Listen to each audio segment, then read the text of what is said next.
Hello students, एक बार फिर से आप सभी का स्वागत है हमारे यूट्यूब चैनल पर। तो आज हम लोग पढ़ेंगे ग्रेविटेशन। ग्रेविटेशन इज गुरुत्वाकर्षण। गुरुत्वाकर्षण के बारे में पढ़ेंगे, जो कि बहुत इंपॉर्टेंट टॉपिक है क्लास 11th का और जेईई मेंस के उद्देश्य से। तो चलिए स्टार्ट करते हैं। तो सबसे पहले देखते हैं what is universal gravitation, means सार्वभौमिक गुरुत्वाकर्षण। ये क्या होता है? सार्वभौमिक गुरुत्वाकर्षण का तात्पर्य है कि हमारा जो ब्रह्मांड है उसमें जितने भी पिंड हैं, जितने भी ऑब्जेक्ट्स हैं, सभी एक दूसरे के ऊपर कुछ ना कुछ अट्रैक्शन फोर्स लगाते हैं। उस अट्रैक्शन फोर्स को यहाँ पे ग्रेविटेशन का नाम दिया गया है। अब चाहे वो किसी दूसरे फॉर्म में भी हो सकते हैं। अगर मान लीजिए माइक्रोस्कोपिक लेवल पे देखें तो वहाँ पे वो न्यूक्लियर फोर्स की तरह रिएक्ट करते हैं, ठीक है। न्यूक्लियस फोर्स जिसको बोलते हैं, जो किसी दो इलेक्ट्रॉन एंड प्रोटॉन्स के बीच लगता है। चलिए देखते हैं इसमें और हम क्या क्या पढ़ेंगे। इसमें पढ़ेंगे न्यूटोनियन ग्रेविटेशन। न्यूटन का जो ग्रेविटेशन नियम है उसको देखेंगे। फ्री फॉल एक्सेलरेशन देखेंगे, ठीक है। ग्रेविटेशनल पोटेंशियल एनर्जी देखेंगे। एस्केप स्पीड देखेंगे, ये क्या होता है इसके बारे में जानेंगे। केपलर के तीनों नियम देखेंगे, ठीक है। तो चलिए स्टार्ट करते हैं। तो Newton's laws of universal gravitation, ये क्या था? अब न्यूटन भाई साहब बैठे थे पेड़ के नीचे, वो भी सेब के पेड़ के नीचे। एक सेब उनके सर पे गिरा। आप यहाँ पे देख पा रहे होंगे एनिमेशन के थ्रू। एक सेब उनके सर पे गिरा। उन्होंने सोचा, थोड़ा उस पर अध्ययन किया, ऐसा क्यों है कि कोई भी जो वस्तु ऊपर से अगर गिरती है, ऊपर से अगर टूटती है तो गिरती नीचे की ओर ही क्यों है।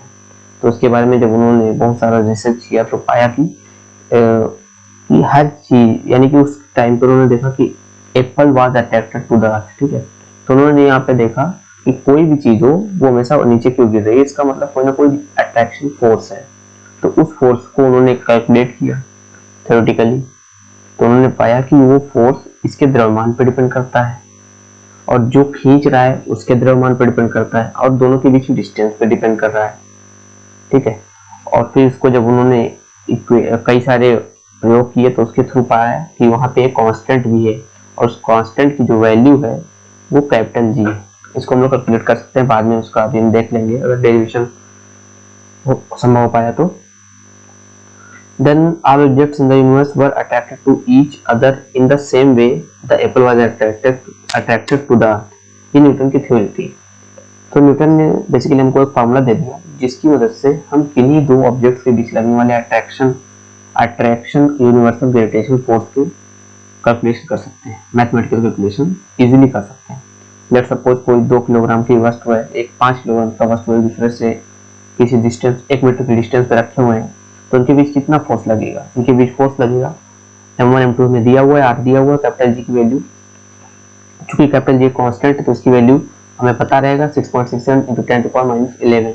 ओके, सो ये हमको सारी वैल्यूज हमें पता है, तो यहाँ से हम कैलकुलेट कर सकते हैं what is our attraction force means universal gravitational force कितना होगा।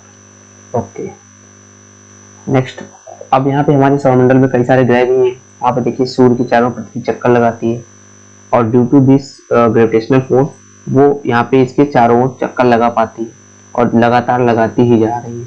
अगर ये फोर्स ना होता तो ये इसको छोड़ करके अपना जो बोलते इसको ऑर्बिट को छोड़ करके कहीं और चली जाती है। तो इस पर कोई लाइफ ही पॉसिबल नहीं पाता, क्योंकि हमारे जो पृथ्वी की लाइफ हो किसकी वजह से? सन की वजह से, सूरज की वजह से। ओके, न्यूटन उसी को देखते हैं और आगे। Every particle in the universe attracts every other, same case I am telling you. हाँ, इन्होंने यहाँ पे देखो दे दिया कि जो दोनों वस्तुएं हैं उनके द्रव्यमानों पर डिपेंड करता है, और उनके बीच की दूरी के वर्ग के व्युत्क्रमानुपाती, means inversely proportional to the square of distance between these two particles और दीज टू ऑब्जेक्ट्स, ठीक है। तो यहाँ से हमें फॉर्मूला ये मिल गया कि F is equals to capital G m1 m2 upon r square. Means सबसे पहले इन्होंने बताया कि F is what directly proportional to product of both masses, and F is directly inversely proportional to r square means distance between them। Okay, तो इसको जब उन्होंने calculate किया, इक्वेट किया, तो हमें पता चला कि F इज, जब इसको दोनों को हम सॉल्व करेंगे तो F इज इक्वल टू क्या निकलेगा कि F is equals to means directly proportional to m1 m2 by r square. जब यहाँ से इस साइन को हम हटाएंगे, हमें पता है इसको हटाने के बाद क्या आता है? एक कांस्टेंट आता है, तो कांस्टेंट लग गया। देन हमको ये फॉर्मूला पता चल गया। मान लीजिए के कांस्टेंट है तो उसको हमने सॉल्व किया, कई सारे पिंडों पे कई सारे ऑब्जेक्ट्स पे इसको हमने ऑब्जर्व किया, तो हमें पाया कि कैपिटल जी की जो वैल्यू होती है वो कितनी होती है 6.67 इंटू 10 टू पावर माइनस 11। कितनी होती है 6.67 into 10 to power minus 11। Okay, इसका मात्रा क्या होगा newton metre square per kilogram square. Okay, then capital G की वैल्यू देखो यहाँ पे, चलो यहाँ पे भी हमको कंफर्म हो गया। This is an example of inverse square law. इसको ये एक एग्जांपल है किसके inverse square law. Inverse square law means distance जो होता है ये 1/r स्क्वायर होता है, इसका मल्टीप्लाई होगा। यहाँ पे कैपिटल जी की जो वैल्यू है वो एक्सपेरिमेंटली फाइंड आउट की जाती है, ठीक है। हेनरी कैंडविस ने 1798 में इसको फाइंड आउट किया था, ये इस उपकरण की मदद से फाइंड आउट किया गया था, ठीक है। Then the force that mass 1 exerts on mass 2 is equal and opposite to the force mass 2 exerts on mass 1। इसका क्या मतलब है, मीन्स जब दो वस्तुएं एक दूसरे के ऊपर फोर्स लगा रही हैं तो m1 के कारण जो m2 पर फोर्स लग रहा है और जो m2 के कारण m1 पे फोर्स लग रहा है वो दोनों अगर देखा जाए तो क्या बोलते हैं उसको मैग्नीट्यूड में इक्वल है, बट दोनों की डायरेक्शन अपोजिट है, एक दूसरे के विपरीत। The forces form a Newton's third law action reaction same। Okay, जितना इसके द्वारा एक्शन किया जा रहा है उतना इसके द्वारा रिएक्शन किया जा रहा है। अब यहाँ से ये न्यूटन का थर्ड लॉ की भी पुष्टि होती है। The gravitational force exerted by a uniform sphere on a particle outside the sphere is the same as the force exerted if the entire mass of the sphere were concentrated on its center। इसका क्या मतलब है, अगर मान लो इतना बड़ा एक पिंड है, एक इतना बड़ा पिंड है, तो दोनों के कारण जो फोर्स लग रहा है वो इक्वल ही होगा। और इसको हम इसके थ्रू भी समझ सकते हैं, अगर एक इतना बड़ा मान लो पिंड होता और द्रव्यमान दोनों का सेम है, इस केस में दोनों का द्रव्यमान सेम है, फिर और डिस्टेंस सेम है, तो भी उतना ही फोर्स लगेगा। मतलब ये इसकी साइज पे डिपेंड नहीं करता, only depends upon mass. Billiard question है, इसको सॉल्व करना पड़ेगा। इसमें क्वेश्चन क्या कर रहा है, एक 3.3 kg billiard balls are placed on a table at the corner of the right angle triangle. Means ये जो तीनों हमको दिए गए हैं इनका जो मास है वो 0.3 kg है। हमें निकालना क्या, find the net gravitational force on the shiv ball, find the components of the gravitational force of m1 m2 on m3। तो net component net gravitational force कितना होगा, ये होगा F21 F31 हमें फाइंड आउट करना पड़ेगा पहले तो F21 कैसे फाइंड आउट करेंगे, हमें डिस्टेंस पता है, ओके, m1 m2 पता है, तो हमें और हाँ ठीक है, एंड कैपिटल जी की वैल्यू में पता है क्योंकि कांस्टेंट है, तो हम फोर्स निकाल सकते हैं। फोर्स निकालेंगे m1 m2 upon I square into d। तो यहाँ से ये F21 निकल आएगा, ऐसे F31 निकाल लेंगे, यहाँ पे डिस्टेंस 0.3 हो जाएगा जस्ट। फिर इसका हम क्या निकालेंगे, रिजल्टेंट परिणामी, वो डायरेक्ट हम निकाल सकते हैं, अंडर रूट F21 का स्क्वायर प्लस F31 का स्क्वायर, ये हो गया हमारा F factor. This is the net gravitational force. अब इस पे जो इन दोनों के कारण बल लगेगा, फिर इसको अगर निकालना चाहें तो इन दोनों के कारण लगेगा, और इस पे निकालना चाहें तो इन दोनों के कारण लगेगा। मतलब हर बॉल पे दोनों के कारण ही फोर्स लगेगा। तो इसके लिए हमें इसका फाइंड आउट करना है, तो ये हमने निकाल लिया। देन सेकंड पार्ट में क्या करें, find the components of the gravitational force of m2 on m3। m2 on m3, m2 के कारण m3 पे निकालना है फोर्स कितना होगा, यानी F23 हमें फाइंड आउट, सॉरी F32 निकालना है। क्या निकालना, m2 on m3 means m2 हमें फाइंड आउट करना है, the force of m2 on m3। m2 का फोर्स निकालना है m3 पे, यानी कि F23, sorry, this force we will have to find out. कैसे निकालेंगे, इजी, डिस्टेंस हमें पता है, ओके, m2 m3 पता है, इजीली निकल आएगा। ओके, कंपोनेंट्स निकालना है जिसके लिए, components of the gravitational force of m2 on m3, हमने F23 निकाला, अब इसकी कंपोनेंट, तो इसका इस पे कंपोनेंट क्या होगा, हॉरिजॉन्टल कंपोनेंट हमें पता करना है एंड वर्टिकल, दोनों निकालेंगे। ये एंगल हमें पता हो जाएगा, कैसे निकालेंगे, tan थीटा या cos थीटा, जो भी हमें फाइंड आउट करना है। इसको अगर फाई को थीटा मान लें या थीटा को समथिंग जो भी आपको मानना है मान लीजिए, अगर फाई रखते तो cos का हमें पता है क्या होता है, ये हो गया सामने का हुआ लंब is perpendicular, this is what कर्ण इसको नहीं बोलते हैं, and this is base. Okay, तो इजीली हम इसको फाइंड आउट कर सकते हैं। cos theta equals to cos theta equals to base upon क्या बोलते हैं उसको, कर्ण। चलो कर्ण ही कर लेते हैं। ओके, तो यहाँ से हम इजीली निकाल सकते हैं, उसकी कंपोनेंट भी हम यहाँ से फाइंड आउट कर सकते हैं। ओके, फ्री फॉल एक्सेलरेशन, जब कोई वस्तु ऊपर से गिरती है तो उसको बोलते हैं फ्री फॉल, क्योंकि वो किसके कारण गिर रही है, ग्रेविटेशनल फोर्स के कारण होगी, फ्रीली फॉलिंग। ओके, तो चलिए यहाँ पर कुछ पहले देख लेते हैं, उसको हम फाइंड आउट भी कर सकते हैं। वहां पे हमारा जो एक्सेलरेशन होता है ड्यू टू ग्रेविटेशनल फोर्स जी के कारण होता है, इसको कैसे फाइंड आउट करेंगे, इजी है, mg हो जाएगा किसी वस्तु पर लगने वाला force, and g capital M ये मास ऑफ अर्थ है, ये मास ऑफ वस्तु का जो मास है, या मान लो कोई वस्तु पृथ्वी पे रखी हो तो उस पर कितना फोर्स लगेगा mg, एंड उसके कारण जो दोनों पे ग्रेविटेशनल फोर्स लग रहा है वो इतना लग रहा है, यहाँ से m से m कैंसिल कर देंगे तो g का वैल्यू यहाँ से मिल जाए gm/r²। m की वैल्यू पृथ्वी का द्रव्यमान यहाँ पे रखा जाएगा, and r is 64 kilometre, 6400 kilometre. Okay, mass इसको आप देख लीजिएगा, नेट से मिल जाएगा। Okay, have you heard this claim? Astronauts are weightless in space, therefore there is no gravity in space. आपने कई बार सुना होगा कि एस्ट्रोनॉट्स अगर स्पेस में जाते हैं तो एस्ट्रोनॉमिकल सूट यूज करते हैं, क्यों, क्योंकि वहाँ पे ग्रेविटी नहीं, तो ग्रेविटी नहीं तो वहाँ पे उनको चलने में दिक्कत होती है। आपने देखा होगा कई बार, अगर आपने मून का वीडियो देखा होगा, मून पे चलते हुए आदमी का वीडियोस बहुत सारे पड़े हैं यूट्यूब पे, आप देख सकते हैं, आप टीवी चैनल्स पे भी आते रहते हैं, नेशनल जियोग्राफिक चैनल, उस पर इजिली देख सकते हैं, मिल जाएगा। तो वहाँ पे आपने देखा होगा कि चंद्रमा पे जब कोई व्यक्ति चलता है तो वो कूद कूद के चलता है, जंप करते हुए। क्यों ऐसा होता है, क्योंकि वहाँ पे जो ग्रेविटेशनल फोर्स है वो हमारी पृथ्वी की तुलना में बहुत ही कम है, बाई 6 है यहाँ से, तो वहाँ पे हमको कूद कूद के चलना पड़ता है। ठीक है, तो ग्रेविटी का बहुत ज्यादा रोल है, और जो हमारा स्पेस है वहाँ पे ग्रेविटी ही नहीं है, क्योंकि वहाँ पे कोई मैटर ही नहीं है। It is true that if astronaut on International Space Station tries to step on a scale, she will weigh nothing.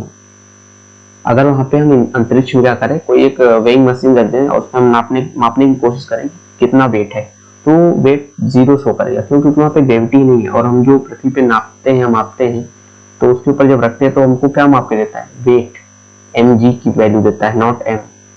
तो वहाँ पे हमें कुछ भी माप नहीं मिलेगा due to g equals to 0 और a equals to 0 we can से।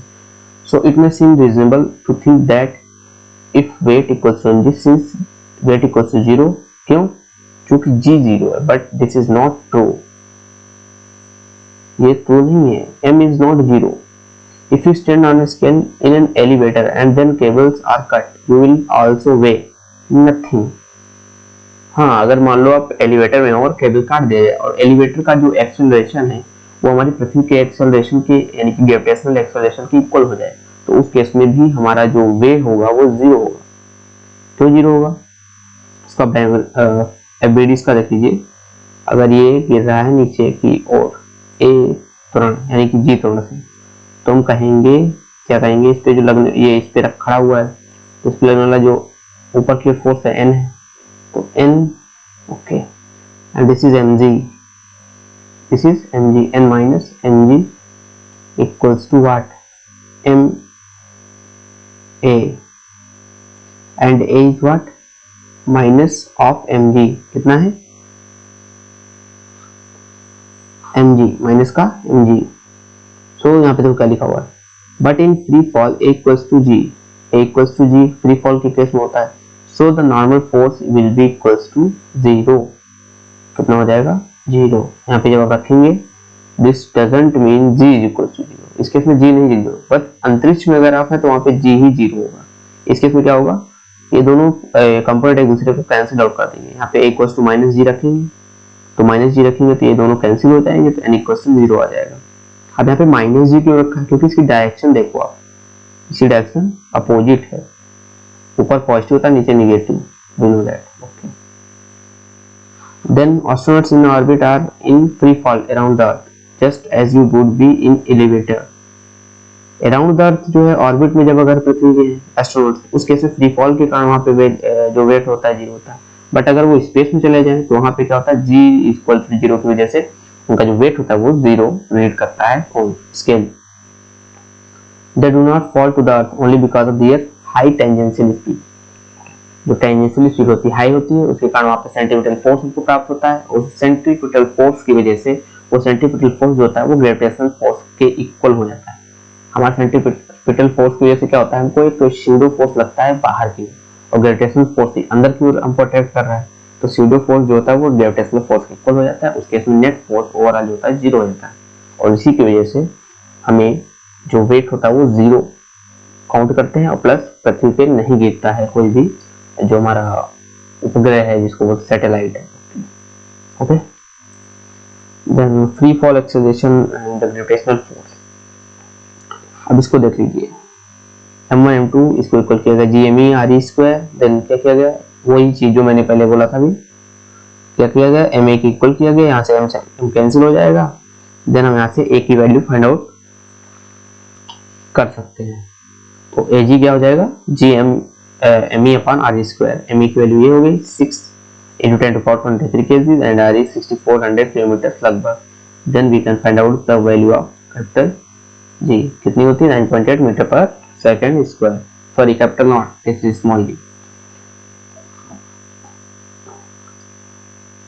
फ्री फॉल एक्सेलरेशन, अब यहाँ पे देखो क्या है दिया है, consider an object mass at a height h above the earth surface. तो उस केस में होगा r बराबर क्या हो जाएगा RE प्लस h, तो यहाँ पे जब रखेंगे RE प्लस h तो ड्यू टू ग्रेविटी क्या लिखो, acceleration Ag due to gravity कितना होता है इतना, ये हमारा फॉर्मूला होता है। Ag will very with altitude कितना हो जाएगा, ये इस केस में आ जाएगा Ag equals to GME upon RE plus h का होल स्क्वायर। तो जैसे जैसे हम ऊपर बढ़ते जाएंगे तो Ag की वैल्यू घटती जाएगी, क्योंकि ये वैल्यू बढ़ रही है इसलिए ओवरऑल वैल्यू जो होगी वो घटेगी। ठीक है, तो हम यहाँ पे ये निष्कर्ष निकाल सकते हैं कि अगर हम कोई वस्तु को ऊपर लेते जा रहे हैं तो उस पर जो लगने वाला ग्रेविटेशनल एक्सेलरेशन है, ग्रेविटेशनल फोर्स वो धीरे धीरे कम होता जाता है ड्यू टू जो हमारा r है डिस्टेंस दोनों के बीच का वो बढ़ रहा है। ठीक है, तो ग्रेविटेशनल पोटेंशियल एनर्जी ये क्या होता है, जब किसी वस्तु को हम ऊपर रखते हैं और वो वस्तु को अगर हम छोड़ दें फ्रीली तो वो वस्तु पृथ्वी की ओर आकर्षित होती है और सतह को टच करने से पहले एक मैक्सिमम स्पीड भी गेन कर लेती है। तो उसको हम कहते हैं कि उसके अंदर कोई ना कोई एनर्जी है, तो उस एनर्जी को हम पोटेंशियल एनर्जी बोलते हैं, स्थितिज ऊर्जा, स्थिति के कारण जो ऊर्जा होती है। अगर मान लो अलमारी में सबसे ऊपर के खाने में हमने कोई वस्तु रख दी है और एक वस्तु उसके नीचे वाले खाने में रखी, दोनों को साथ साथ गिराया जाए तो क्या होगा, ऊपर वाली वस्तु का वेग ज्यादा हो जाएगा नीचे वाली वस्तु की तुलना में। क्यों, क्योंकि वो ज्यादा ऊंचाई पे रखी है। ठीक है, और ज्यादा टाइम तक हवा में भी रहेगी, that's why it will have the more potential energy than the lower one.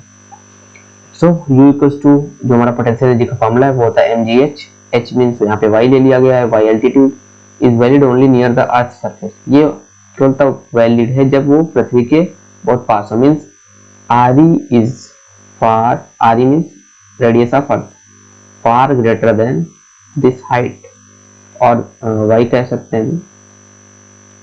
Okay, for objects high above the earth surface an alternate expression is needed, that is U equals to minus GME m upon R for objects high above the earth surface। अगर हम बहुत ज्यादा ऊंचाई पे चले जाते तो उस केस में हमको ये फार्मूला लगाना पड़ेगा, अदरवाइज हम डायरेक्टली इस फार्मूले से कर सकते हैं। तो यहाँ पे G वैल्यू वेरी करने लगेगा, तो उस केस में ये फार्मूला लगाएंगे, यहाँ पे R की value capital RE plus H हो जाएगा। Okay, zero reference level is infinitely far from the earth, so potential energy is everywhere negative.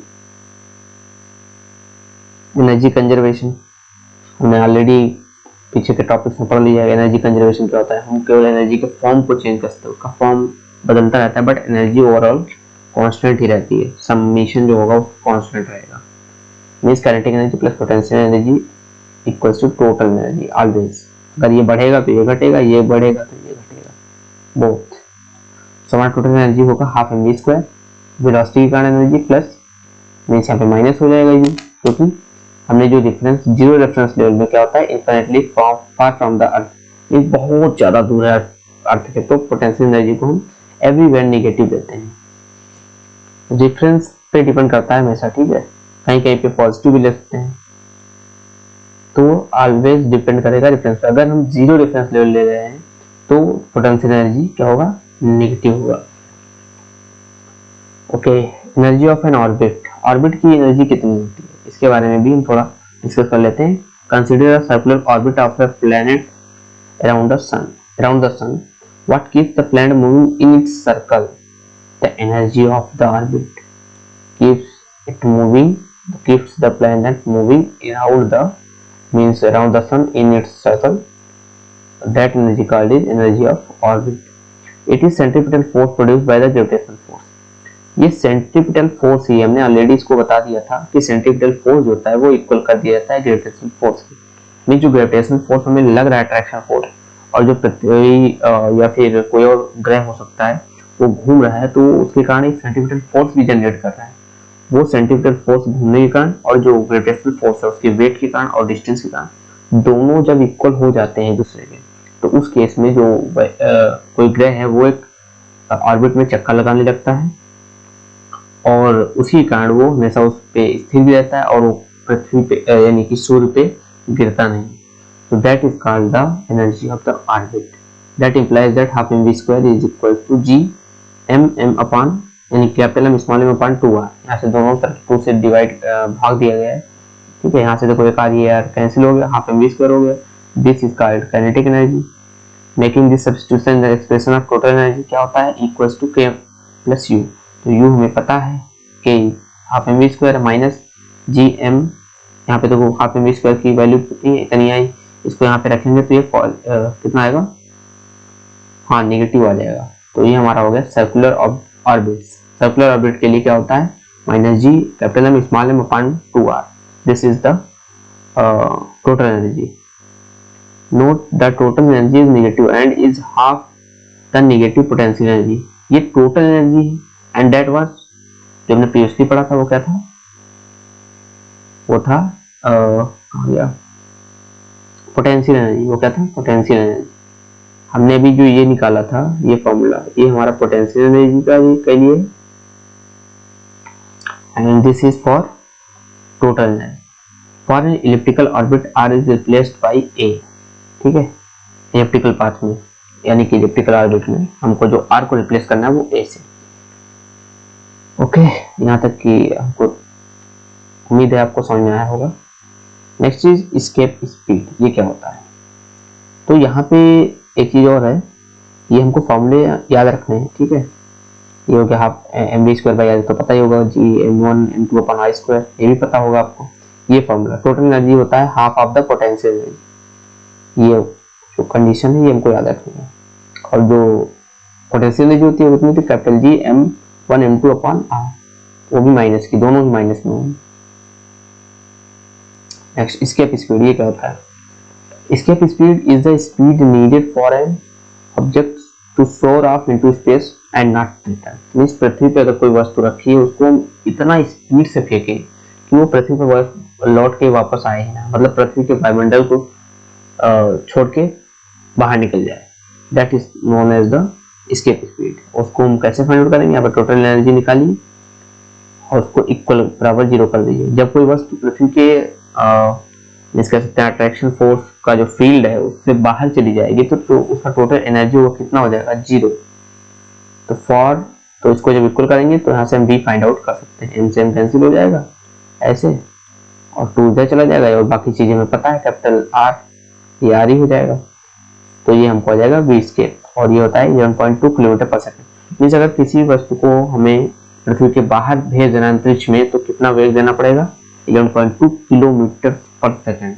Okay, that is known as the escape speed of the earth and that is independent of the mass of the object. Object के mass पर depend नहीं करता, only depends upon the mass of the planet. This is the list of some planets, means escape speeds for some planets. Mercury के लिए कुछ है, अर्थ के लिए कुछ है, सबसे ज्यादा किसके लिए, जुपिटर। बृहस्पति का सबसे ज्यादा होता है, क्यों, क्योंकि उसका द्रव्यमान सबसे ज्यादा है, घनत्व भी सबसे ज्यादा है, दैट्स व्हाई। उसके बाद सैटर्न का, then Neptune, then Uranus and then Earth, then Venus and so on. Okay, Kepler's law, Kepler के नियम है 3, उनको मैं अभी डिटेल में लोग स्टडी करेंगे। तो क्या है केपलर के नियम, All planets move in elliptical orbits with the sun at one of the focal point. एक फोकल पॉइंट के चारों ओर एक प्लैनेट जो है, एक सन हो सकता है या फिर इसका स्टार बोल दीजिए, उस गैलेक्सी उस सौरमंडल का, तो उसके चारों ओर वो इलेक्ट्रिकल पाथ में क्या करता है, मूव करता है। A line ground from the sun to any planet sweeps out equal areas in equal time interval. ये फर्स्ट रूल हो गया, ये सेकंड रूल हो गया, थर्ड रूल हो गया, ठीक है। Equal time interval, the square of the orbital period of any planet is proportional to cube of the average distance from the sun to the planet. तो इन तीनों को चलिए डिस्कस कर लेते हैं अच्छे से। फर्स्ट लॉ क्या है? All planets move in elliptical orbit with the sun at one focus. Means या तो इस फोकस पे या तो इस फोकस पे हमारा सन होगा और इसके चारों ओर जो ग्रह वो हमेशा चक्कर लगाता रहेगा, चाहे यहाँ पे होता है चाहे यहाँ पे। जैसे यहाँ पे देख लीजिए, ये पृथ्वी है तो सूर्य के चारों ओर इस पाथ में वो चक्कर लगाती है। Okay, and second focus empty रहता है, यहाँ पे कुछ नहीं होगा, एक ही फोकस पे वो सन रहेगा, बाकी वो प्लेनेट जो हमारा है वो मूव करता रहेगा। देन इलिप्स पैरामीटर को समझ लेते हैं। ये फोकस 1 होता है, ये फोकस 2 होता है, एंड दिस इज, इसकी मदद से हम क्या निकालते हैं, और ये हमेशा डिस्टेंस का जो स्क्वायर है वो इक्वल रहता है। मीन्स इसका स्क्वायर प्लस इसका स्क्वायर, चाहे इसको आगे ले जाएं, मान लो यहाँ पे ले आते हैं ऐसे, तो इसका स्क्वायर प्लस इसका स्क्वायर दोनों इक्वल रहेंगे, ठीक है। इसका प्रॉपर्टी होता है इलिप्स का। And distance from one focus to centre of the ellipse is EA, where E is the eccentricity. Distance from one focus to center of the ellipse means this distance is EA and this distance is A. पूरा ये distance यहाँ से यहाँ तक का होता है A and this distance is EA, so ये डिस्टेंस कितना होगा, A minus EA. Eccentricity is 0 for a circular orbit. क्यों? क्योंकि वहाँ पे फोकस और सेंटर सेम पॉइंट होते हैं, तो वहाँ पे E इक्वल्स टू 0, क्योंकि A तो 0 होगा नहीं, ठीक है। सेकेंड लॉ क्या है? A line drawn from the sun to any planet will sweep out equal areas in equal time.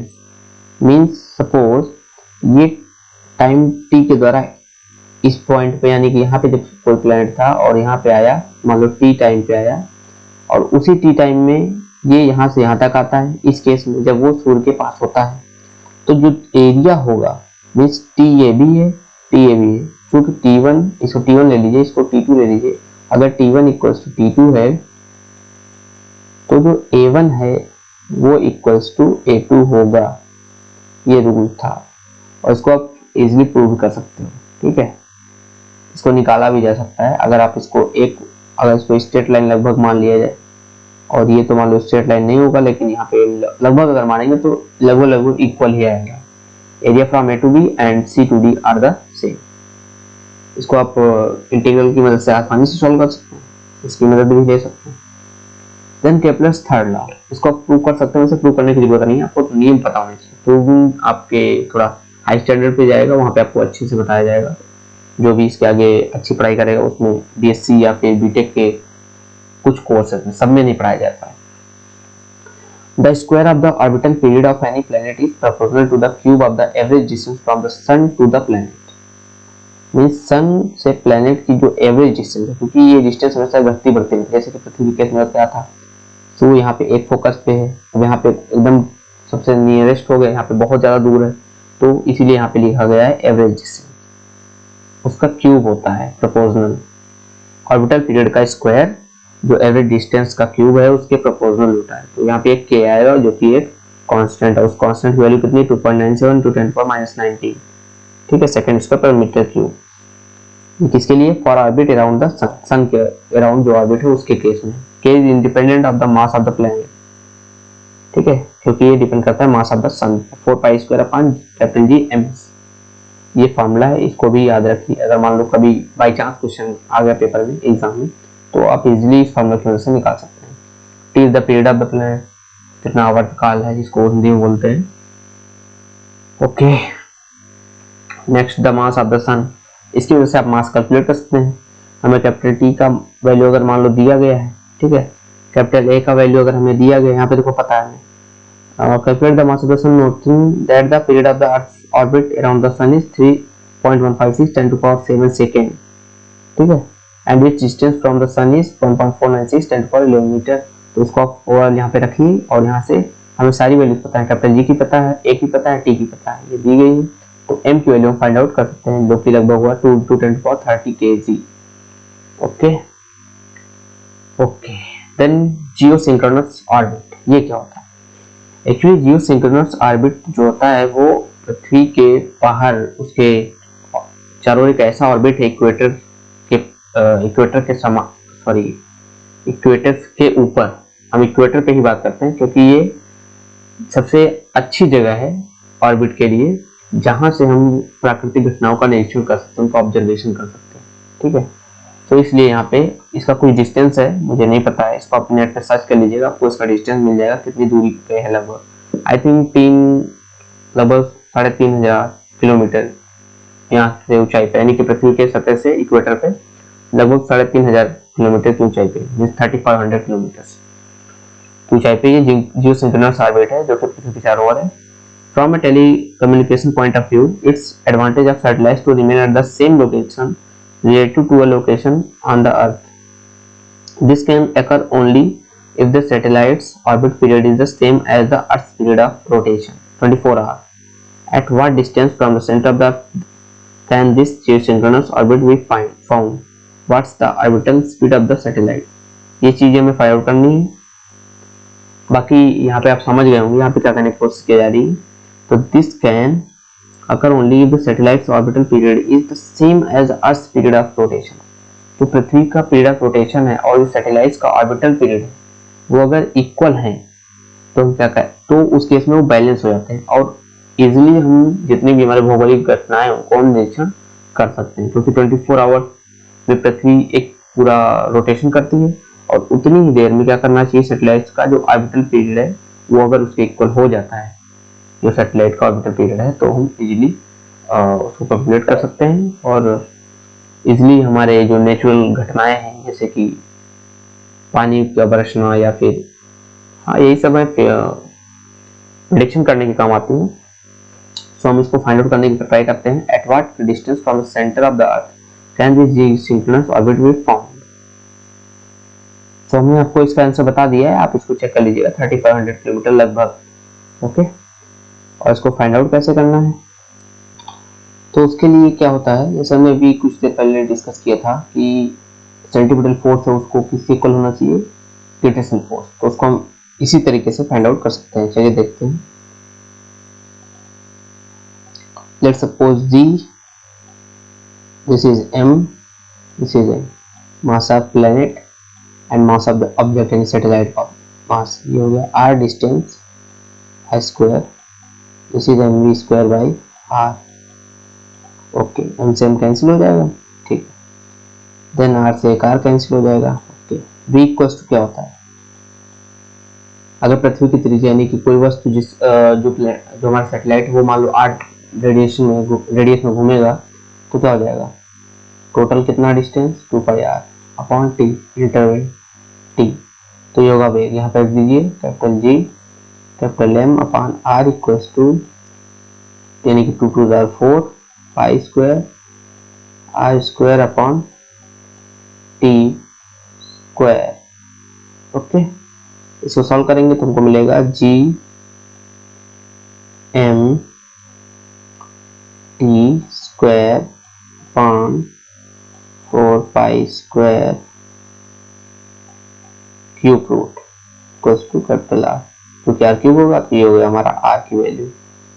But ये तो हो गया R, हमें निकालना क्या था, हाँ डिस्टेंस निकालना था। ये तो हमारा टोटल R हो गया, मतलब पृथ्वी के केंद्र से इतनी दूरी पर होना चाहिए।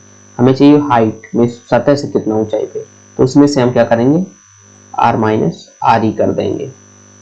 तो हमको ये R माइनस आर ई करेंगे तो इसमें से आर ई घटा दीजिए, तो हमको हाइट मिल जाएगा कि कितनी ऊंचाई पे, यानी इक्वेटर से रखें सैटेलाइट को कि वो जियोसिंक्रोनस ऑर्बिट में एस्टेब्लिश हो जाए। ओके ओके, तो ये हो गया फर्स्ट केस। सॉल्व कर लीजिएगा, आ जाएगा। What is the orbital speed of the satellite, ये भी फाइंड आउट करना है। तो उसको कैसे फाइंड आउट करेंगे? इसके लिए तो सिंपल है, आप mv² बाई आर, इसको करने की जरूरत नहीं है। चलिए इसको देख लेते हैं, एक नया तरीका, वही तरीका है जो हमने फॉर्मूला लिखा था, v equals to 2 pi R upon T. T में पता है 24 आवर्स, आर हमें वहां से पता हो जाएगा जो हमने v सॉल्व किया था कुछ देर पहले, तो यहाँ से हमको v पता चल जाएगा। ओके ओके गाइस, सो ये रहा हमारा सोल्यूशन। a इक्वल्स टू मिल गया हमें, इतना ऊंचाई पे 41,500, सॉरी मैंने गलत बता दिया, इतना ऊंचाई पे होना चाहिए, ठीक है। एंड कैपिटल टी की वैल्यू कितना है, ये हो जाएगा 86,400 सेकेंड।